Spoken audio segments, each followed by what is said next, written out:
Hallelujah. മൺമഴ പെയ്തു നദികൾ പൊങ്ങി എൻ വീടിന്മേൽ കാറ്റടിച്ചു. മൺമഴ പെയ്തു നദികൾ പൊങ്ങി എൻ വീടിന്മേൽ കാറ്റടിച്ചു. തളർന്നു പോകാതെ കരുതലിൻ കരം നീട്ടി, തളർന്നു പോകാതെ കരുതലിൻ കരം നീട്ടി നടത്തിയ വഴികൾ ഓർത്താൽ മൺമഴ പെയ്യട്ടെ, നദികൾ പൊങ്ങട്ടെ, എൻ വീടിന്മേൽ കാറ്റടിച്ചിടട്ടെ. മൺമഴ പെയ്യട്ടെ, നദികൾ പൊങ്ങട്ടെ, എൻ വീടിന്മേൽ കാറ്റടിച്ചിടട്ടെ. ഹല്ലേലൂയ. കർത്താവിന്റെ പരിശുദ്ധമായ നാമത്തിൽ പുറത്ത് നല്ല തണുപ്പൻ കാലാവസ്ഥയൊക്കെ ആയിട്ടും നമുക്ക് ഇവിടെ കടന്നു വരുമ്പോൾ ദൈവം നമ്മെ സഹായിച്ചു. പല ആപത്തുകളെല്ലാം ദൈവം നമ്മളെ വിടുവിച്ചു. ഇത്രത്തോളം നമ്മളെ കൊണ്ടുവന്നു. എത്രയോ പേര് ഇന്നത്തെ ഒരു ആരാധന മുഴുവൻ കഴിയാതെ ഭവനങ്ങളൊക്കെ ആയിരിക്കുന്ന സമയത്ത് നമ്മളെ കൂട്ടിവിട്ട് കർത്താവിനെ ഒരു നിമിഷം നമുക്ക് ആമേൻ. ഇന്നത്തെ ചിന്തയ്ക്കായി 2 രാജാക്കന്മാരുടെ പുസ്തകം 20-ാം അധ്യായം 1, 2, 3 വാക്യങ്ങൾ. 2 രാജാക്കന്മാരുടെ പുസ്തകം 20-ാം അധ്യായം 1 മുതൽ 3 വരെയുള്ള വാക്യങ്ങൾ. മരിക്കത്തക്ക രോഗം പിടിച്ചു. ആമോസിന്റെ മകനായ യെശയ്യാ പ്രവാചകൻ അടുക്കൽ വന്ന് അവനോട്, നിന്റെ ഗ്രഹകാര്യം ക്രമത്തിലാക്കുക, നീ മരിച്ചു പോകും, ശേഷിക്കില്ല, യഹോവ അരുളിച്ചെയ്യുന്നു പറഞ്ഞു. അപ്പോൾ ഹിസ്കീയാവ് മുഖം ചുവരുടെ നേരെ തിരിച്ച് യഹോവയോട് പ്രാർത്ഥിച്ചു, അയ്യോ യഹോവേ, ഞാൻ വിശുദ്ധതയോടും ഏകാഗ്ര ഹൃദയത്തോടും കൂടെ തിരുമുമ്പിൽ നടന്ന് നിനക്ക് പ്രസാദമായിട്ട് ചെയ്തിരിക്കുന്നു ഓർക്കണമേ എന്ന് പറഞ്ഞു ഹിസ്കീയാവ് ഏറ്റവും കരഞ്ഞു. ആമേൻ. യഹൂദയുടെ രാജാവായിരിക്കുന്ന ഹിസ്കീയാവ്, അദ്ദേഹത്തിന്റെ പ്രത്യേകത എന്തായിരുന്നു എന്ന് ചോദിച്ചാൽ അദ്ദേഹം ഒരു രാജാവായിരുന്നു എന്നല്ല, അദ്ദേഹം ദൈവത്തെ അന്വേഷിക്കുന്ന ഒരു രാജാവായിരുന്നു. അദ്ദേഹം ദൈവഭക്തനായ ഒരു മനുഷ്യൻ. യഹൂദയിലുള്ള ജനം ദൈവത്തെ മറന്നു ജീവിച്ചു എങ്കിലും രാജാവ് എന്ത് ചെയ്യുന്നു? ദൈവത്തെ ആദ്യം ഒന്നാമതായി കണ്ടു, ദൈവത്തിന് മഹത്വം കൊടുത്തു, ദൈവത്തിന് ഇഷ്ടമുള്ളത് ചെയ്തു, ദൈവഹിതപ്രകാരം ജീവിച്ചു. ജനം എങ്ങനെ ജീവിച്ചു എന്നല്ല രാജാവ് നോക്കിയത്. അതെ, മറ്റുള്ളവർ എന്ത് ചെയ്യുന്നു എന്ന് വിചാരിച്ച് നമ്മൾ ആ നിലയ്ക്ക് പോകാനല്ല ദൈവം ആഗ്രഹിക്കുന്നത്. ദൈവം നമ്മളെ വിളിച്ചത്, നമ്മൾ ഈ മാർഗത്തിലേക്ക് വിളിച്ചത് ദൈവത്തിന് വേണ്ടി എന്തെങ്കിലുമൊക്കെ ചെയ്യാൻ വേണ്ടിയിട്ടാണ്. ദൈവത്തിന് മഹത്വമുള്ളത്, ദൈവത്തിന് പ്രസാദകരമായ ജീവിതം നമ്മളും ചെയ്യണം. മറ്റുള്ളവർ എന്ത് ചെയ്യും അത് ചെയ്തോട്ടെ, അവരത് ചെയ്തോട്ടെ. എന്നാൽ നമ്മൾ എന്താണ് ചെയ്യേണ്ടത്? കർത്താവ് മുൻസ്ഥാനം കൊടുക്കുക. അപ്പോഴാണ് ദൈവഹിതം നമ്മുടെ ജീവിതത്തിൽ വെളിപ്പെടുവാനായിട്ട് ഇടയായിത്തീരുന്നത്. പ്രയാസങ്ങൾ ഏറി വരുമ്പോൾ അപ്പോഴാണ് ദൈവകരം നമുക്ക് അനുകൂലമായി പ്രവർത്തിക്കുന്നത്.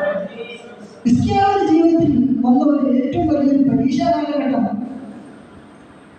അശൂർ രാജാവ് ആക്രമിക്കാനായിട്ട് വന്നു. എങ്കിലും ഹിസ്കീയാവ് ഭയപ്പെട്ടില്ല, ഓടി, ആലയത്തിലേക്ക് ഓടി. അവിടെയാണ് ഹിസ്കീയാവിന്റെ മഹത്വം, അല്ലെങ്കിൽ ദൈവത്തിന്റെ മഹത്വം ഹിസ്കീയാവ് കാണാനായിട്ട് ഇടയായിത്തീരുന്നത്. ശത്രുവിന്റെ ബലത്തിലല്ല, ദൈവത്തിലുള്ള ബലത്തിലാണ് ഹിസ്കീയാവ് വിശ്വസിച്ചത്. അവിടെ ഹിസ്കീയാവ് ഭയപ്പെടാതെ, ശത്രുവിനെ ഭയപ്പെടാതെ ദൈവത്തിൽ ആശ്രയം വെച്ച് മുന്നോട്ട് പോകാനായിട്ട് ഇടയായിത്തീർന്നു.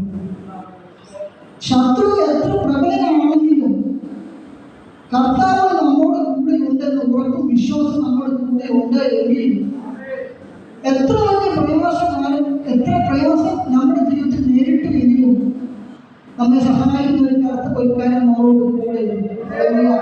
നമ്മൾ മാനുഷികമായ നിലയിൽ നമ്മൾ ആശ്രയം വെക്കും. എന്നാൽ ഒരു സമയത്ത് വരെ നമുക്ക് ആശ്രയം ലഭിക്കും. അതിനപ്പുറം ഒരു പരിധി കഴിഞ്ഞാൽ ആ സഹായം നമുക്ക് ഇടയത്തില്ല. എന്തെങ്കിലും കാരണങ്ങൾ പറഞ്ഞ് അവരെ ഒഴിവുകയും കൈവളർത്തും. എന്നാൽ ഒരിക്കലും നമ്മളെ സഹായിക്കാത്ത അല്ലെങ്കിൽ നമ്മളെ കൈ വളർത്തി കാണിക്കുന്ന ഒരു കാര്യം സ്വർഗത്തിൽ നമുക്ക് വേണ്ടിയുണ്ട്. ആ ദൈവത്തിലാണ് നമ്മൾ ആശ്രയിക്കുന്നത്. മാനുഷികമായ രീതിയിൽ നമ്മൾ നോക്കുമ്പോൾ ഒന്നും സാധ്യമല്ല. അവസാനം നമ്മൾ കണ്ടു. എങ്കിലും ദൈവസന്നിധിയിൽ ആ വിഷയത്തെ നമ്മൾ ഏൽപ്പിച്ച് പ്രാർത്ഥിക്കുമ്പോൾ അവിടെയും ദൈവം പ്രവർത്തിക്കുവാനായിട്ട് തുടങ്ങും. ഹല്ലേലൂയ. ഒരു ഉദാഹരണമായിട്ട് പറഞ്ഞാൽ, ഒരു കർഷകൻ വളരെ നാളുകളായി ഒരു വയലിൽ വിത്ത് വിതച്ച് വയലെല്ലാം കൊയ്യാനായിട്ടൊക്കെ ആയിരിക്കും. കുറച്ചു നാൾ കഴിഞ്ഞപ്പോൾ മഴയുടെ അഭാവം കാരണം ആ വിത്തുകൾ അല്ലെങ്കിൽ ആ കതിരെല്ലാം വാടിപ്പോകാനായിട്ടിടയായിരുന്നു. പക്ഷേ എങ്കിലും ആ കർഷകൻ ദിവസവും അതിന് വേണ്ടുന്ന വളവും കാര്യങ്ങളൊക്കെ ഇട്ടുകൊണ്ടേയിരുന്നു. മഴയുടെ കുറവുണ്ട്, അത് ശരിയാണ്. എങ്കിലും ആ കർഷകൻ എന്ത് ചെയ്തു? തൻ്റെ വയലിൽ പണിയെടുത്തുകൊണ്ടേയിരുന്നു. അപ്പോൾ ഇത് കണ്ടിട്ട് അയൽക്കാരനായ വ്യക്തി ഇദ്ദേഹത്തോട് ചോദിച്ചു, മഴയില്ലല്ലോ, കതിരെല്ലാം ഉണങ്ങിയിരിക്കുന്നു, പിന്നെ നീ എന്തിനാണ് ഈ വയലിൽ ജോലി ചെയ്യുന്നതിനാണ്? അപ്പോൾ ആ കൃഷിക്കാരൻ പറഞ്ഞത്, ഞാൻ മഴയെ നോക്കിയല്ല ഇരിക്കുന്നു. മഴ തരുമെന്ന് വിശ്വസിക്കുന്ന ഒരു ദൈവത്തിലാണ് എൻ്റെ ആശ്രയം. ആ ദൈവം എനിക്ക് മഴ തരും. ഞാൻ അതിനു വേണ്ടിയിട്ടാണ് കാത്തിരിക്കുന്നത്.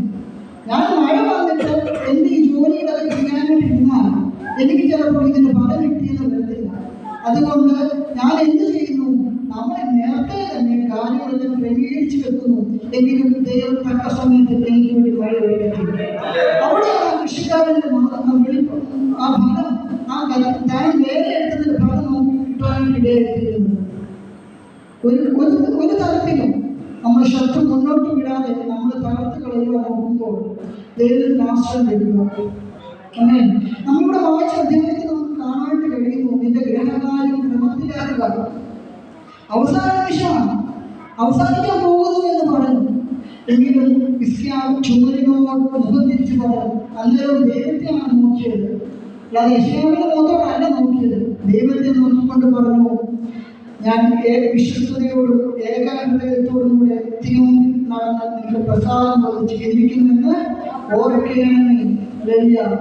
നമ്മൾ ദൈവത്തിന്റെ സന്നിധിയിൽ ഏകാഗ്രതയോടും വിശ്വസ്തയോടും നടക്കണമെങ്കിൽ കർത്താവ് നമുക്ക് വേണ്ടി പ്രവർത്തിക്കാൻ വിശ്വസ്തനാണ്. ഹല്ലേലൂയ. വേദനയുടെ നടുവിൽ, പ്രയാസത്തിന്റെ നടുവിൽ നമ്മളെ കൈവിടാത്ത ഒരു കർത്താവ്. ഹല്ലേലൂയ. എബേസിനെ പോലെ വേദനയുടെ നടുവിൽ ദൈവത്തിന് വേണ്ടി ഉറപ്പോടെ ബലത്തോടെ. ഹല്ലേലൂയ. നമുക്ക് അതുകൂടെ ഒന്ന് വായിക്കാം. 1 ദിനവൃത്താന്ത പുസ്തകം 4-ാം അധ്യായം 9-ാം വാക്യം 10-ാം വാക്യം. നീ അവനെ നിശ്ചയമായി അനുഗ്രഹിച്ച് എന്റെ അനുവിസ്താരമാക്കി നിന്റെ കൈ എന്നോട് കൂടെ ഇരുന്ന് അനർത്ഥം എനിക്ക് വ്യസനകാരണമായി തീരാതോടനെ കാക്കുകയും ചെയ്താൽ കൊള്ളായിരുന്നു അപേക്ഷിച്ചു. അവൻ അപേക്ഷിച്ചതിനെ ദൈവം അവന് നൽകും. അവിടെയാണ് നമ്മൾ ദൈവത്തിൽ ആശ്രയിക്കുകയും നമ്മുടെ വിഷയം ദൈവസന്നിധിയിൽ വെക്കുമ്പോൾ ദൈവം നിശ്ചയമായി നമ്മുടെ കാര്യം തീർപ്പാക്കി. ഇപ്പോഴോ എൻ്റെ സാക്ഷി സ്വർഗത്തിലും എൻ്റെ ജാമ്യക്കാരും എടുത്തിരിക്കുന്നു. നമുക്ക് വേണ്ടി ഉറപ്പോടെ ബലത്തോടെ നമ്മളെ ബലം നൽകി മുന്നോട്ട് നൽകുന്ന ഒരു കർത്താവ്. ആ കർത്താവിൽ ആശ്രയിച്ച് നമുക്ക് മുന്നോട്ട് പോകാം. മാനുഷിക കാര്യങ്ങളെ ആശ്രയിച്ചാൽ ഒരു നാൾ നമുക്ക് മുന്നോട്ട് പോകാൻ കഴിയുന്നില്ല. മാനസികമായ കാര്യങ്ങൾ തളർന്നു പോയേക്കാം, എങ്കിൽ തളർന്നു പോകാത്തൊരു കാര്യം നമുക്ക് വേണ്ടി പ്രവർത്തിക്കുന്നുണ്ട്. ഹല്ലേലൂയ. മാനുഷികമാം കൈകൾ താണുപോകുമ്പോൾ, മാനുഷികമാം കൈകൾ താണുപോകുമ്പോൾ ക്ഷീണിക്കാത്ത കൈയ്യെനിക്കുണ്ട് സ്വർഗത്തിൽ.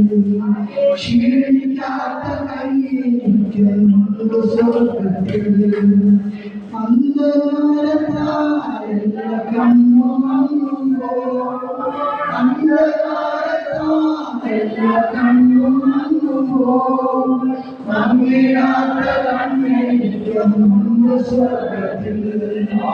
മങ്ങിടാത്ത കണ്ണെനിക്കുണ്ട് സ്വർഗത്തിൽ. ഹല്ലേലൂയ.